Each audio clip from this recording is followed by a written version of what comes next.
नमस्कार दोस्तों, स्वागत है आपका एक बार फिर से आपके अपने यूट्यूब चैनल कंपटीशन प्रिपरेशन पे। दोस्तों, जैसा कि आज है 12 अक्टूबर और एसएससी सीएचएसएल के थर्ड शिफ्ट का यानी तीनों शिफ्ट का सीएचएसएल का पेपर आराम से हो गया। ठीक है, और दिल दहला देने वाले क्वेश्चंस आपसे आज पूरे दिन पूछे गए। कुछ लोग बहुत डरे हुए थे और उन्होंने 98 अटैम्प्ट करे। ठीक है, तो मैं तो कहूँगा नॉर्मलाइजेशन में इसका नुकसान तो कहीं ना कहीं होना ही है, अगर बाकी शिफ्ट भी इसी तरह से इजी ना आई तो। लेकिन एक आध शिफ्ट तो टफ़ आनी ही आनी है। और टफ़ कहने का मतलब ऐसा नहीं कि सीजीएल मेंस के या कैट के क्वेश्चन पूछे जाएंगे, इसी में से थोड़ा कैलकुलेटिव पेपर करके टीसीएस की और कोई औकात नहीं है। ठीक है, वो बस कैलकुलेटिव कर सकती है, बाकी इनकी कोई औकात नहीं होती, और ना ही मैथ्स की कोई औकात है जो एसएससी में पूछा जाता है। तो चलिए बात करते हैं पहले क्वेश्चन की। ऑलरेडी मैंने दोनों शिफ्ट के 20 क्वेश्चंस करवा दिए हैं। डीआई आ नहीं पा रहा है, डीआई वैसे इजी आ रही है, थोड़ी कैलकुलेटिव रह रही है, बाकी कोई दिक्कत नहीं। तो पहला क्वेश्चन, अगर हम पहले क्वेश्चन की बात करें तो पूछा गया था sine square 45 degree plus cos square 45 degree की वैल्यू क्या होगी। अब इसको दो तरीके से किया जा सकता है। कुछ लोग क्या करेंगे, साइन 45 की वैल्यू 1/√2 रखेंगे, उसका स्क्वायर तो 1/2 प्लस ऐसे ये भी 1/2 प्लस 1/2 1 हो जाएगा। तो हो सकता है आपका 3 सेकंड चला जाए। लेकिन कुछ लोगों के लिए आपको पता है sine square theta plus cos square theta, दोनों देखो थीटा थीटा बराबर है ना, तो इसकी वैल्यू 1 हो गई। अब इससे कठिन क्वेश्चन क्या ही पूछ सकते हैं एसएससी। ठीक है, तो ऐसे कठिन क्वेश्चन पूछे जा रहे हैं और आपकी तैयारी अगर गड़बड़ हुई तो फिर आप समझ लीजिएगा कि मैथ्स में कैसे 25 करेंगे। दूसरा क्वेश्चन पूछा गया कि x का 22% यानी 22% of x is equal to Y का 30%। मैंने आपको क्या बताया है कि का वगैरह दिखे परसेंटेज में, का कोई मतलब नहीं, परसेंटेज का कोई मतलब नहीं। आपसे निकालने को कहा गया था y/x, तो आप x को इधर भेज दीजिए, आ जाएगा 22/30 यानी 11/15। यही आपसे निकालने को कहा गया था, y और x का अनुपात। समझ आ रहा है ना। तीसरे क्वेश्चन पे आते हैं। तीसरा क्वेश्चन देख लेते हैं एक बार। तीसरे क्वेश्चन में क्या कहा गया, तीसरा क्वेश्चन बड़ा ही होनहार था। कहा गया एक ट्रायंगल है जिसकी साइड्स यानी a बराबर 11, b बराबर 12 और c बराबर 13 है, तो इसकी एरिया पूछी गई थी। आपको ये साइड्स दी गई हैं a, b एंड c। अब आपको सेमी पेरीमीटर निकालना चाहिए। सबसे पहले सेमी पेरीमीटर क्या हो जाएगा, a plus B plus c/2 यानी कि 36/2 यानी ये 18 हो गया। अरे देखिए कितना हो गया, 12×3 = 36। ठीक है, अब s 18 हो गया तो एरिया कितना हो जाएगी, अंडर रूट में s into S minus A into S minus B into S minus C यानी 18 इंटू 7 इंटू 6 इंटू 5। यहाँ से आपका कुछ बाहर निकलेगा, 6 बाहर निकल जाएगा, यानी आपका बचेगा कितना, 3×7=21, 105। तो आपका आंसर 6√105 हो जाएगा। यहाँ पे देख लीजिएगा साइड यही दी गई थी या 12, 13, 15 ऐसे करके कुछ दी गई थी। ठीक है, बस आपको बेसिकली क्या करना था, सेमी पेरीमीटर निकालना था। उसके बाद एरिया कैसे निकलता, अंडर रूट में s into S minus A into S minus B into S minus C यानी हीरोज फार्मूला से। ठीक है, फोर्थ क्वेश्चन में क्या कहा गया, क्वेश्चन नंबर डालते रहिएगा। कहा गया tan theta is equal to 21/20, tan theta is equal to 21/20। तो आपसे पूछा क्या गया, sine theta minus cos theta upon sine theta plus cos theta, sine theta minus cos theta upon cos theta upon sine theta plus cos theta. अब ऐसे question के लिए हम क्या करें, मारो मुझे वाला, या तो मीम भेज दें इनको। देखो, अब आप पढ़ के जाते हो कुछ भी मेंस लेवल की और प्रश्न पत्र ऐसा आ जाता है तो आपका नुकसान हो जाता है। हालांकि चलो अब CHSL है तो यही लेवल रहना है। कॉस थीटा से भाग कर दो, कॉस थीटा से भाग कर दोगे तो क्या आ जाएगा, ऊपर tan थीटा -1 और नीचे क्या आ जाएगा, tan थीटा +1, tan थीटा +1। अब tan थीटा -1 21/20 -1 1/20, 21/20 धन 1 यानी 41/20, 20 कट गया यानी आपका आंसर कितना हो गया, 1/41। अगले प्रश्न यानी क्वेश्चन नंबर 5 पे आते हैं। क्वेश्चन नंबर 5 में क्या कहा गया, ध्यान से देखिएगा। कहा गया कि प्रिंसिपल 8,000 रुपये है, प्रिंसिपल दिया गया 8,000 रुपये। प्रिंसिपल कितना दिया गया, 8,000 रुपये। रेट दिया गया 8% और समय जो दिया गया वो भी 8 साल का दिया गया। तो आपसे पूछेगा सिंपल इंटरेस्ट क्या होगा। ठीक है, आपको पता है कि 100 से भाग करना होता है PRT में, यानी ये 2 जीरो काट दो, 8×8 = 64, 8×8 = 512 के बाद एक जीरो लगा दो। या आप ऐसे कहें, 1 साल में 8%, 8 साल में 64%, 8,000 का 64%, 5120 हो गया। ठीक है, क्वेश्चन नंबर अगर 6 पे आए तो 6 में क्या कहा गया उसकी बात करते हैं।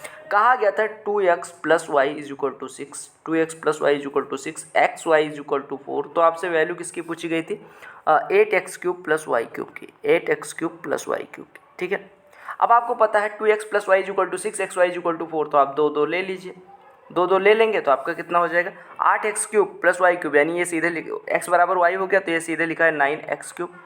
यानी 9 गुणे 2 का क्यूब 8, यानी 9 गुणे 8 72 हो गया। x बराबर y बराबर 2 हो गया, आपका आ गया। तो अब इस ऐसे क्वेश्चन में आप ऐसा ना करने लग जाइए कि ये 2x + y का होल क्यूब लिखा है फिर फार्मूले पे ओपन करने चले जाएं, बहुत देर लग जाएगी, ठीक है। तो वैसे पेपर बहुत ईजी आ रहा है तो टाइम आप बचा सकते हैं। कहा गया sin थीटा = 12/37, sin थीटा = 12/37। अब जिन्होंने प्रैक्टिस की होगी उनके लिए तो एकदम सड़ा हुआ पेपर था। तो आपसे पूछा गया tan थीटा क्या होगा, ठीक है। देखो आपको पता होगा कि 12, 35 और 37 ट्रिपलेट बनाते हैं, तो आपको tan थीटा कहा गया था, यानी 35/12 आपका आंसर हो गया। सॉरी, ये मैंने गलत लिख दिया, यहाँ पे 12 आएगा, यहाँ पे 35, क्योंकि एक मिनट, ये होगा 12, ये होगा 35, तो ये हो जाएगा 37, ठीक है। तो आपका tan थीटा कितना हो जाएगा 12/35, ठीक है। क्वेश्चन नंबर 8 की बात करें अगर, कि क्वेश्चन नंबर 8 में क्या पूछा गया था, तो क्वेश्चन नंबर 8 आपका था कि x + y = 11। प्रश्न ध्यान से देखिएगा, x + y = 11 और आपको दिया गया था x² + y² = 65। तो आपसे पूछा क्या गया था, आपसे पूछा गया x³ + y³। आपको पता होगा x³ + y³ कैसे निकलेगा। x³ + y³ का फार्मूला होता है x + y ब्रैकेट में x + y का होल स्क्वायर माइनस 3xy, यही होता है। या आप हो सकता है कंफ्यूज हो जाएं कि ऐसा फार्मूला तो नहीं होता, तो वही लिखा हुआ है x² + y² माइनस xy, या इसको हम इस तरह से भी लिख सकते हैं।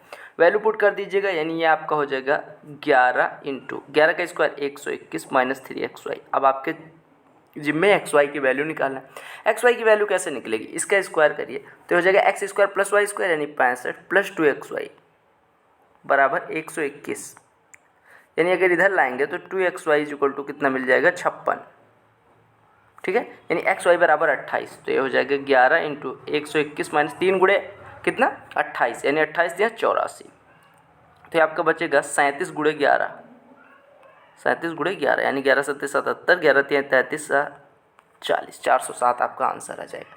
देख लीजिएगा कैलकुलेशन में कहीं गड़बड़ ना हो।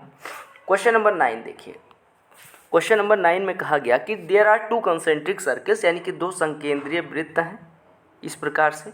एक ये हो गया संकेंद्रीय, मतलब जिनका केंद्र एक ही हो, ठीक है। और कहा गया कि बड़े वाले वृत्त की त्रिज्या 13 है और छोटे वाले वृत्त की त्रिज्या 5 है।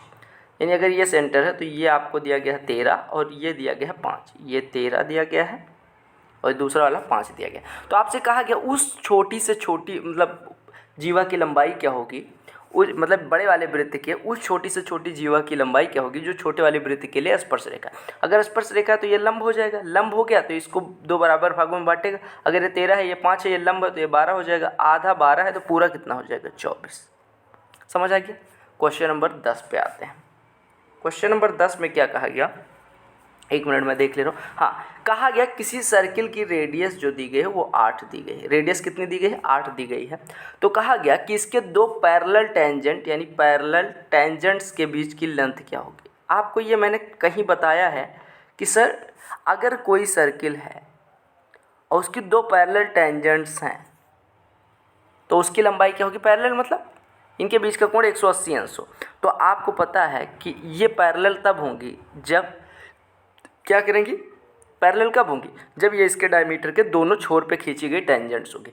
अगर रेडियस 8 है तो ये 8 हो गया, ये 8 हो गया, पूरा कितना हो गया 16। यानी कि किसी भी सर्किल के लिए 2 टेंजेंट्स पैरेलल कब होती हैं, जब वो उसके व्यास के सिरों पे खींची जाती हैं, ठीक है। क्वेश्चन नंबर 11 पे आते हैं। क्वेश्चन नंबर 11 में क्या कहा गया, कहा गया 2 सर्किल्स की रेडियस R1 दिया गया 8, R2 दिया गया 15 और कहा गया इनको मतलब एक सर्किल की रेडियस है 8, दूसरे की 15 और कहा गया कि तीसरा सर्किल है जिसकी रेडियस R है जो इसके और इसके एरिया के बराबर एरिया रखता है। तो आपको इसी R की वैल्यू निकालनी है। यानी अगर हम बात करें तो πr² आपको दिया गया है πr1² प्लस πr2², यही दिया गया है। यानी पाई कट गया, यानी R² बराबर हो जाएगा 8² प्लस 15²। 8, 15 और 17 ट्रिपलेट बनाते हैं, यानी R की वैल्यू हो गई 17, ठीक है। R की वैल्यू कितनी हो गई 17, यही निकालने को कहा गया था। क्वेश्चन नंबर 12 पे आते हैं। क्वेश्चन नंबर 12 में क्या कहा गया, कहा गया कि किसी ट्रेन की लंबाई 250 मीटर है किसी ट्रेन की लंबाई 250 मीटर है और किसी प्लेटफॉर्म की लंबाई जो है वो कितना है 350 मीटर है। किसी ट्रेन की लंबाई 250 मीटर है और किसी प्लेटफॉर्म की लंबाई 350 मीटर है, जिसे ये 20 सेकंड में पार करती है, 20 सेकंड में पार करती है। ठीक है, तो आपसे पूछा गया स्पीड ऑफ द ट्रेन। आपको पता होगा कि अगर कोई train, if a train passes any platform, tunnel और bridge, the length covered by या the distance covered by the train is equal to, यानी डिस्टेंस कितना हो जाएगा, length of train plus length of platform, यानी 600 मीटर। 600 मीटर 20 सेकंड में चलती है, तो स्पीड कितनी हो जाएगी 600/20 यानी 30 मीटर पर सेकंड। और मीटर पर सेकंड को अगर हम किस में बदलना है, किलोमीटर प्रति घंटे में, तो 18/5 से भाग कर देंगे, यानी कि ये हो जाएगा 5 से कटेगा 6 और गुणे 18 108 किलोमीटर प्रति घंटे। ठीक है, अगले प्रश्न पे आते हैं, क्वेश्चन नंबर 13। क्वेश्चन नंबर 13 देखिए, कहा गया कि ए बी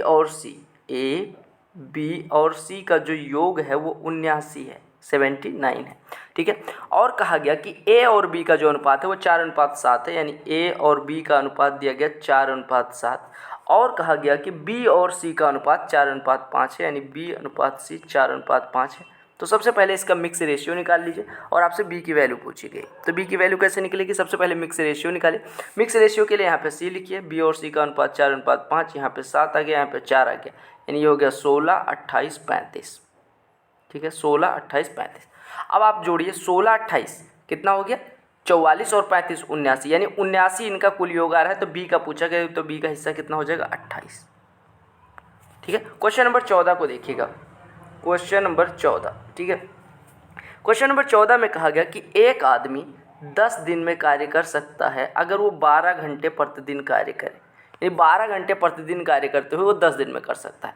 तो अगर वो वही कार्य 8 दिन में करना चाहता है तो उसे पर डे कितने घंटे करने होंगे। आपसे कहा कि 10 दिन में करता है, अगर वो 12 घंटे पर डे करता है, यानी 120 घंटे का कार्य है, वो एक दिन में कर कितना रहा है 8 घंटे, मतलब सॉरी 120 घंटे का कार्य है। अब उसे 8 दिन में करना है, तो एक दिन में कितने घंटे करने होंगे 120/8, यानी 15 घंटे अगर वो पर डे कर दे तो उसका काम 8 दिन में ख़त्म हो जाएगा। ठीक है, तो ये थे कुछ क्वेश्चंस। अगर आपका इसी शिफ्ट में एग्जाम था तो आप अपने क्वेश्चंस जो भी आपको इसके सिवा याद है कमेंट सेक्शन में ज़रूर बताएं, ताकि मैं आपको कल या आज ही रात में जब जीके और इंग्लिश के क्वेश्चंस लाऊं, रीजनिंग के क्वेश्चंस लाऊं, तो उसमें आपका इंक्लूड करके करवा दूं, ताकि आपका एक भी क्वेश्चन न छूटे और आपके भाइयों का भला हो। अच्छा, कुछ लोग कहते हैं सर एक चीज़ बताइए कि इससे नुकसान नहीं होगा, अगर आप क्वेश्चन बता दोगे तो ये भी तो हो सकता है इन लोगों के शिफ्ट का एवरेज स्कोर बढ़ जाए जिनका आगे एग्जाम है, और आपका नॉर्मलाइजेशन में ना घटे, ऐसा भी हो सकता है। तो ये सोचिएगा, हमेशा याद रखिए कि अगर आप किसी का फ़ायदा चाहते हो तो आपका फ़ायदा होगा। जिनका कल एग्जाम है उनके लिए ऑल द वेरी बेस्ट, बिल्कुल डरना नहीं है, बहुत ईजी पेपर आ रहा है। अगर आपने एक्सपेक्टेड सेट नहीं देखे तो यहाँ पे प्लेलिस्ट मिल जाएगी, वहाँ पे क्लिक करके बहुत सारे इंपॉर्टेंट क्वेश्चन सीरीज़ देख सकते हैं, मैक्सिमम इनमें यानी तमाम वीडियोज़ मिल जाएंगे। अगर चैनल पर नए होना